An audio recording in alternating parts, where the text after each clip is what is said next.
ओम श्री सांब शिवाय नमः। श्री शिव महापुराण प्रथम खंड पूर्वार्ध सचित्र मूल संस्कृत श्लोक हिंदी व्याख्या सहित। नमस्कार, मैं रॉकी हिंदुस्तानी तेजपुर असम से। पिछले 4 महीने से मैं हर दिन शिव पुराण का एक अध्याय का पाठ कर रहा हूँ।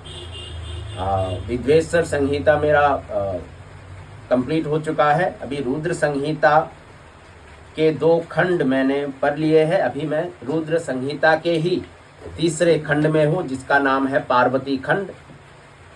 और आज मैं श्री शिव महापुराण के अंतर्गत द्वितीय रुद्र संहिता के तृतीय पार्वती खंड में अथो दात्रिंशो अध्याय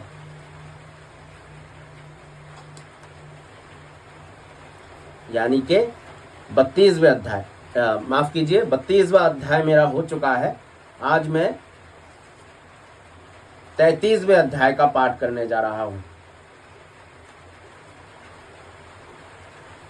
ध्यानपूर्वक सुने, भूल त्रुटि होने से क्षमा करें। अथो त्रयोस्त्रिंशोऽध्याय। वशिष्ठ पत्नी अरुंधति द्वारा मेना को समझाना तथा सप्त ऋषियों द्वारा हिमालय को शिव महात्व बताना। ऋषि बोले, ये वशिष्ठ ऋषि, हे हिमालय, शिवजी जगत के पिता कहे गए हैं और पार्वती जगत की माता मानी गई है। इसलिए आप अपनी कन्या महात्मा शंकर को प्रदान कर दीजिए। हे हिमालय, ऐसा करने से आपका जन्म सफल हो जाएगा और आप जगत गुरु के भी गुरु हो जाएंगे, इसमें संदेह नहीं है। ब्रह्मा जी बोले, हे मुनीश्वर, ऋषियों के इस प्रकार के वचन को सुनकर उन्हें प्रणाम कर हाथ जोड़कर गिरिराज ये कहने लगे। ब्रह्मा जी ये बातें नारद जी के साथ कर रहे हैं। हिमालय बोले, हे महाभाग्यवान सप्तऋषिगण, आप लोगों ने जैसा कहा है उसे मैंने शिवजी की इच्छा से पहले ही स्वीकार कर लिया था। किंतु हे प्रभु, इसी समय एक वैष्णव धर्मी ब्राह्मण ने यहाँ आकर शिवजी को लक्ष्य करके प्रेम पूर्वक उनके विपरीत वचन कहा है। ये शिवजी की ही बात कर रहे हैं, जो ब्राह्मण वेश लेके हिमालय के पास जाकर खुद शिवजी की निंदा कर रहे थे। तभी से शिवा की माता ज्ञान से भ्रष्ट हो गई है और अपनी पुत्री का विवाह उन योगी रुद्र से नहीं करना चाहती है। हे विप्रो, मैं अत्यंत दुखी होकर मैले वस्त्र धारण कर बड़ा हट करके कोप भवन में चली गई है और समझाने पर भी नहीं समझ रही है। मैं सत्य कह रहा हूँ कि मैं भी ज्ञान भ्रष्ट हो गया हूँ और अब मैं भिक्षुक रूपधारी महेश्वर को कन्या नहीं देना चाहता हूँ। ब्रह्मा जी बोले, हे मुने, शिव की माया से मोहित शैलराज इस प्रकार कहकर चुप हो गए और मुनियों के बीच बैठ गए। उसके बाद उन सभी सप्तऋषियों ने शिव माया की प्रशंसा करके उन मेना के पास अरुंधति को भेजा। पति की आज्ञा पाकर ज्ञानदात्री अरुंधति शीघ्र ही वहां गई जहां मेना और पार्वती थी। वहां जाकर अरुंधति ने शोक से मूर्छित होकर पृथ्वी पर सोई हुई मेना को देखा। तब उन पतिव्रता ने सावधानी पूर्वक हित कर वचन कहा। अरुंधति बोली, हे साध्वी मेनके, उठिए, मैं अरुंधति आपके घर आई हूँ तथा कृपालु सप्तऋषिगण भी आए हुए हैं। ब्रह्मा जी बोले, अरुंधति का स्वर सुनकर शीघ्रता से उठकर महालक्ष्मी के समान तेज युक्त अरुंधति को सिर झुकाकर प्रणाम करके मेनका कहने लगी। मेना बोली, अहो, आज हम पुण्यवानों का ये कितना बड़ा पुण्य है जो जगत के विधाता की पुत्र वधु एवं वशिष्ठ की पत्नी मेरे घर स्वयं आई है। हे देवी, आप किस लिए आई है उसे मुझसे विशेष रूप से कहिए। पुत्री पार्वती सहित मैं आपकी दासी के समान हूँ, आप कृपा कीजिए। ब्रह्मा जी बोले, जब मेना ने इस प्रकार कहा तब साध्वी अरुंधति उन्हें बहुत समझाकर प्रेम पूर्वक वहां गई जहां सप्त ऋषिगण विराजमान थे। इधर वाक्य विशारद सभी महर्षिगण भी शिव के चरण युगल का स्मरण करके आदर के साथ गिरिराज को समझाने लगे। ऋषि बोले, हे शैलराज, आप हम लोगों का शुभकारक वचन सुने।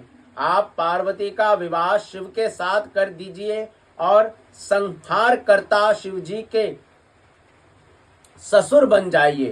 तारकासुर के वध के निमित्त ब्रह्मा जी ने इस विवाह को करने के लिए उन अयाचक सर्वेश्वर से प्रयत्न पूर्वक प्रार्थना की है। यद्यपि योगियों में श्रेष्ठ होने के कारण सदाशिव इन दार संग्रह कार्य के लिए उत्सुक नहीं है, किंतु ब्रह्मा जी के द्वारा बहुत प्रार्थना करने पर वे आपकी इस कन्या को ग्रहण करेंगे। आपकी कन्या ने भी शिव जी को वर रूप में प्राप्त करने हेतु बड़ा तप किया है, इसीलिए उन्होंने उसे वर दिया है। इन्हीं दो कारणों से वे योगेंद्र विवाह करेंगे। ब्रह्मा जी बोले, ऋषियों की ये बात सुनकर हिमालय हंस हंस करके फिर कुछ भयभीत होकर विनय पूर्वक इस प्रकार कहने लगे। हिमालय बोले, मैं शिव के पास कोई रजोचित सामग्री नहीं देख रहा हूँ, ना उनका कोई आश्रय और ऐश्वर्य ही दिखाई पड़ रहा है और ना तो कोई उनका सगा संबंधी ही दिखाई पड़ता है। मैं अत्यंत निर्लिप्त योगी को अपनी पुत्री नहीं देना चाहता हूँ। आप लोग तो ब्रह्मदेव के पुत्र हैं, आप लोग ही निश्चित बात बताए। यदि पिता काम, मोह, भय तथा लोभवश अपनी कन्या प्रतिकूल वर को प्रदान करता है तो वह नष्ट होकर नरक में जाता है। मैं स्वेच्छा से इस कन्या को शंकर को नहीं दूंगा। हे ऋषियों, अब जो उचित विधान हो उसे आप लोग करें। ब्रह्मा जी बोले, हे मुनीश्वर, हिमालय के इस प्रकार के वचन को सुनकर उन ऋषियों में वाक्य विशारद वशिष्ठ जी उनसे कहने लगे। वशिष्ठ जी बोले, हे शैलेंद्र, आप मेरी बात सुनिए। जो आपके लिए सर्वथा हितकर, धर्म के अनुकूल, सत्य और इस लोक तथा परलोक में आनंद प्रदान करने वाली है। हे शैल, लोक एवं वेद में 3 प्रकार के वचन होते हैं। शास्त्र का ज्ञाता अपने निर्मल ज्ञान रूपी नेत्र से उन सबको जानता है। जो वचन सुनने में सुंदर लगे पर असत्य एवं अहितकारी हो, ऐसा वचन बुद्धिमान शत्रु बोलते हैं। ऐसा वचन किसी प्रकार हितकारी नहीं होता। जो वचन आरंभ में अप्रिय लगने वाला हो किंतु परिणाम में सुखकारी हो, ऐसा वचन दयालु तथा धर्मशील बंधु ही कहते हैं। सुनने में अमृत के समान, सभी काल में सुखदायक, सत्य का सार स्वरूप तथा हितकारक वचन श्रेष्ठ होता है। हे शैल, इस प्रकार 3 तरह के वचन नीति शास्त्र में कहे गए हैं। अब आप ही बताइए कि इन 3 प्रकार के वचनों में हम लोग किस प्रकार का वचन बोले जो आपके अनुकूल हो। देवताओं के स्वामी शंकर जी ब्रह्म ज्ञान से संपन्न है, रजोगुनी संपत्ति से विहीन है। उनका मन तत्व ज्ञान के समुद्र में सदा निमग्न रहता है। ऐसे ज्ञान तथा आनंद के ईश्वर सदाशिव को रजोगुनी वस्तुओं की इच्छा किस प्रकार हो सकती है। गृहस्थ अपनी कन्या राज संपत्तिशाली को देता है। पिता यदि अपनी कन्या किसी दीन दुखी को देता है तो वो कन्या धाती होता है, अर्थात उसे कन्या के वध का पाप लगता है। हे हिमालय, कौन कहता है कि शंकर दुखी है। कुबेर जिनके दास है, वे शिवजी तो अपनी भंगिमा की लीला मात्र से संसार का सृजन और संहार करने में समर्थ है। वे निर्गुण परमात्मा परमेश्वर और प्रकृति के सर्वथा परे है। सृष्टि कार्य करने के लिए जिनकी 3 मूर्तियां ब्रह्मा, विष्णु एवं महेश्वर रूप से जगत की उत्पत्ति, पालन तथा संहार करती है। ब्रह्मा ब्रह्मलोक में रहते हैं, विष्णु क्षीर सागर में वास करते हैं और हर कैलाश में निवास करते हैं। ये सभी शिवजी की विभूतियां हैं। ये सारी प्रकृति शिवजी से ही उत्पन्न हुई है और जो 3 प्रकार की होकर भी इस जगत को धारण करती है, वो प्रकृति इस जगत में अपनी लीला से अंशावतारों तथा कलावतारों के रूपों में अनेक प्रकार की प्रतीत होती है। उनकी वाणी रूप प्रकृति मुख से उत्पन्न हुई है। जो वाणी की अधिष्ठात्री देवी है, उनकी लक्ष्मी रूप प्रकृति वक्ष स्थल में आविर्भूत हुई है, जो संपूर्ण संपत्ति की अधिष्ठात्री है। उनकी शिवा नाम की प्रकृति देवताओं के तेज से प्रादुर्भूत हुई है, जो सभी दानवों का वध कर देवताओं के लिए महालक्ष्मी प्रदान करती है। ये ही शिवा इसके पूर्व कल्प में दक्ष की पत्नी के उदर से जन्म लेकर सती नाम से विख्यात हुई। दक्ष ने शंकर जी को ही दिया था, किंतु उस जन्म में पिता के द्वारा शिव जी की निंदा सुनकर उन्होंने अपने शरीर को योग के द्वारा त्याग दिया। वही शिवा अब इस समय आपके द्वारा मेना के गर्भ से उत्पन्न हुई है। हे शैलराज, इस प्रकार वे शिवा प्रत्येक जन्म में शिव जी की पत्नी रही है। वे पति कल्प में बुद्धि स्वरूपा तथा ज्ञानियों की माता है। वही सिद्धा सिद्धिदात्री एवं सिद्धि रूपिणी रूप से सदा प्रादुर्भूत होती है। शिव जी सती की अस्थि तथा उनकी चिता की भस्म उनके प्रेम के कारण स्वयं धारण करते हैं। इसीलिए आप अपनी इच्छा से इस कल्याणी कन्या को शंकर के निमित्त प्रदान कीजिए, अन्यथा आप नहीं देंगे तो भी वो स्वयं अपने पति के पास चली जाएगी। वे देवेश प्रतिज्ञा करके और ये देखकर कि आपकी कन्या के असंख्य क्लेश प्राप्त किए, तब ब्राह्मण का रूप धारण कर उसके तप स्थान पर गए थे और उसे आश्वस्त करके वर देकर अपने स्थान पर लौट गए।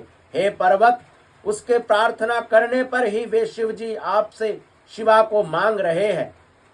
उस समय आप दोनों ने शिव भक्ति में निरत रहने के कारण उन्हें पार्वती को देना स्वीकार भी कर लिया।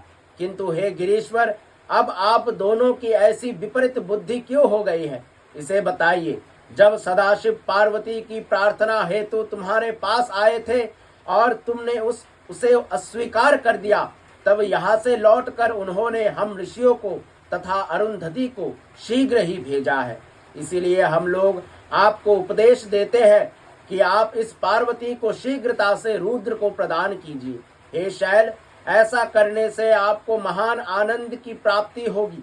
हे शैलेंद्र, यदि आप इस शिवा को शिव के लिए अपनी इच्छा से नहीं देंगे तो भी भवितत्व के बल से ये विवाह अवश्य ही होगा। हे तात, इन शंकर ने तप करती हुई इस शिवा को वरदान दिया है। ईश्वर की प्रतिज्ञा कभी निष्फल नहीं होती। जब ईश्वर के उपासक महात्माओं की प्रतिज्ञा कभी विफल नहीं होती, तो फिर सारे संसार के अधिपति इन ईश्वर की प्रतिज्ञा की बात ही क्या।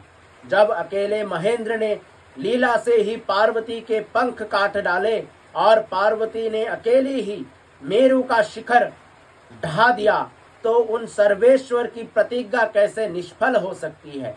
हे शैलेंद्र, एक के कारण सारी संपत्ति का नाश करनी नहीं चाहिए।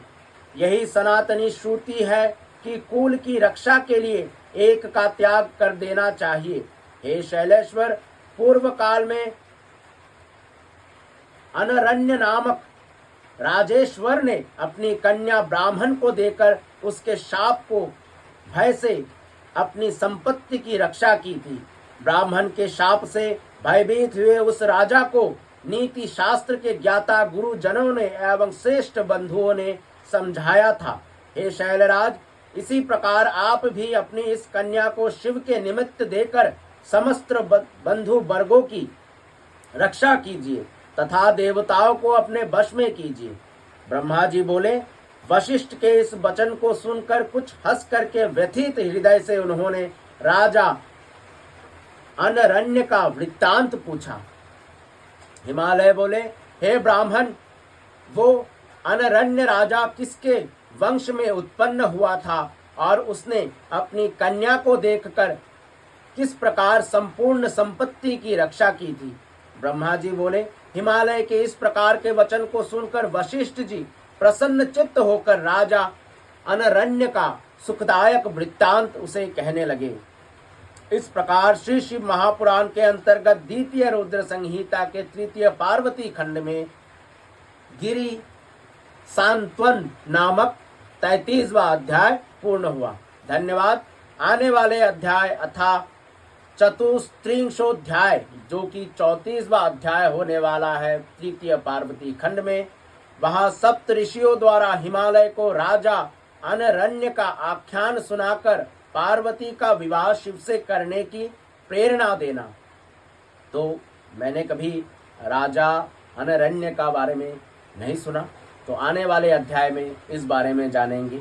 आप लोग अगर प्रीति रखते हैं इस पाठ में तो बने रहिए मेरे साथ। तब तक के लिए धन्यवाद। सांब सदाशिव सांब सदाशिव सांब सदाशिव सांब सदाशिव सांब सदाशिव हर शंभो।